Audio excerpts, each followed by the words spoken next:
আয়ু, তুমি কি খুশি হয়েছো আব্বা? মাশাআল্লাহ, বাংলাদেশও খুশি। দেখেন, ডক্টর মোহাম্মদ ইউনূসের অনেক সমালোচনা আমরা করি, তাই না? আমরাই কিন্তু সবচেয়ে বড় সমালোচক। ক্ষমতাকে প্রশ্ন করি, আরো ভালো ভালো ভালো ভালো কিছু চাই, ভালোটারও প্রশংসা কিন্তু করতে কার্পণ্য করি না। আর আমার মনে হয় এই সিদ্ধান্তে সারা বাংলাদেশের প্রতিটি মানুষ, ধনী দরিদ্র মধ্যবিত্ত নারী পুরুষ শিশু, প্রত্যেকেই খুশি হবেন। এমন ভালো ভালো সিদ্ধান্ত সরকার থেকে আরও আসতো। এরকম ভালো কাজ করলে থাকুক না, হ্যাঁ, 2-4 বছর, সমস্যা নাই। যাই হোক, কেন দেখেন, আমরা যারা ইউরোপ আমেরিকা অথবা মধ্যপ্রাচ্যের দেশগুলোতে বসবাস করি, আমরা সবাই কিন্তু জানি ট্যাক্সি, বাস, রেল স্টেশন, ট্রাক, আপনি যেগুলোতে চড়েন, একটা জিনিস এখানে কানেক্টেড, সেটা হচ্ছে প্রযুক্তি, মানে ক্যামেরা। একটা বাসে কে কে উঠছে, কে কে নামছে, এই জিনিসগুলো কিন্তু বাসে থাকা সেই ক্যামেরা দিয়ে আইডেন্টিফাই হয়।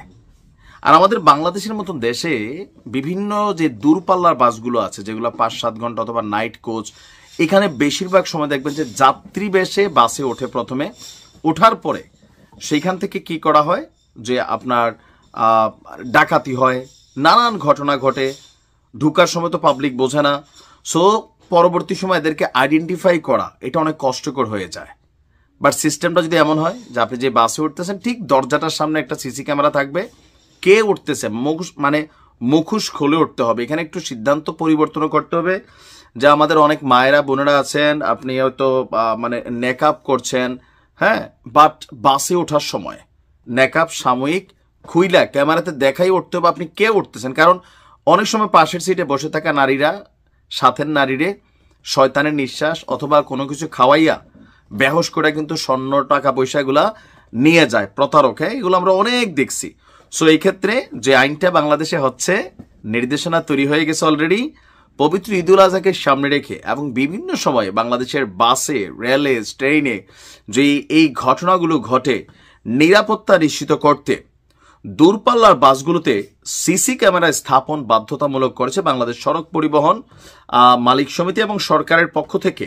এই বিষয়ে আপনার একটা নির্দেশনাও দেওয়া হয়েছে। আমরা বাসের মালিক সমিতিদেরকেও ধন্যবাদ জানাই।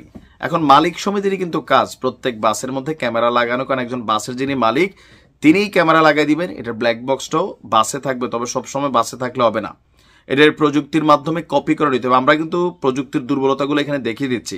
যেমন ধরেন, একজন বাসে ডাকাতি যারা করলো তারাও কিন্তু জানে বাসে ক্যামেরা আছে। এখন ক্যামেরা তো কি করে, ডেটা সংরক্ষণ করে। এখানে যে ফুটেজটা তৈরি হয়, একটা ডাটা থাকে। এই ডাটাটা কোথায় থাকে? নর্মালি সিসি ক্যামেরার যে সেটআপটা যেখানে থেকে বাসের মধ্যে থাকে ওইখানে। বাট এখন প্রযুক্তির মাধ্যমে কি হচ্ছে, আপনি ইন্টারনেটকে ব্যবহার করে যে ক্যামেরাটা ব্যবহার করতে পারতেছেন, বাসে ক্যামেরা থাকবে, ডেটা সার্ভার ইন্টারনেটের মাধ্যমে চলবে। আমরা বুঝাতে পারছি কিনা আমি জানি না, নিশ্চয় যারা প্রযুক্তির ব্যবহার মেকশিওর করেন তারা জানেন। এই যে আইপি ক্যামেরাগুলা, আপনি ক্যামেরা লাগাইছেন এক জায়গায়, ডেটা সার্ভারটা আরেক জায়গায়। সো এই ক্ষেত্রে প্রয়োজনে আমাদের বুয়েটের সহযোগিতা হোক, টেকনোলজি যারা মেনটেন করে বিটিআরসি তাদের সহযোগিতা হোক। প্রত্যেকটা বাসের ব্ল্যাক বক্স যেগুলো বাসগুলোর, দূরপাল্লার বাসগুলোর, এবার নির্দিষ্ট এলাকার মালিক সমিতি হোক বা সরকারিভাবে হোক, যে বাসের সার্ভারের ডেটাগুলো এখানে জমা থাকবে। কেন? নয়তো হবে কি, পুরা বাস ডাকাতি করে যাওয়ার সময় ক্যামেরাটা নিয়ে যাবে। যেমন ধরেন আমাদের বাড়ি ঘরে যখন এখন ডাকাতি হয়, চুরি হয়, আইসে প্রথমে ক্যামেরাটা ভাঙা ফেলে, তারপর যাওয়ার সময় হার্ড ডিস্কটা নিয়ে যায়, বা ক্যামেরার যে মেমোরি কার্ডটা আছে এটা কিন্তু খুইলা ফেলে চোর ডাকাতরা। তো সিদ্ধান্তটা ভালো, সরকার থেকে যে নির্দেশনা দিছে, আমাদের মালিক পরিবহন সমিতি যেই সিদ্ধান্তটা নিছে, কিন্তু এখানে ছোট ছোট দিকগুলা আমরা খুঁটিনাটি নজর দিয়ে দিলাম, নিশ্চয়ই আপনারা দেখবেন। আর যাই ভালো কাজ হবে এই সরকার এটাকে অর্জন করবে। খারাপ কাজগুলো যেমন ইউনূস সরকারের উপর চাপ পড়ে, ভালো কাজগুলো তিনি প্রশংসার যোগ্য। যারা এই সিদ্ধান্তগুলো নিয়েছেন এরকম ভালো ভালো আরো সিদ্ধান্ত নেবেন। ভালো থাকুন, আসসালামু আলাইকুম।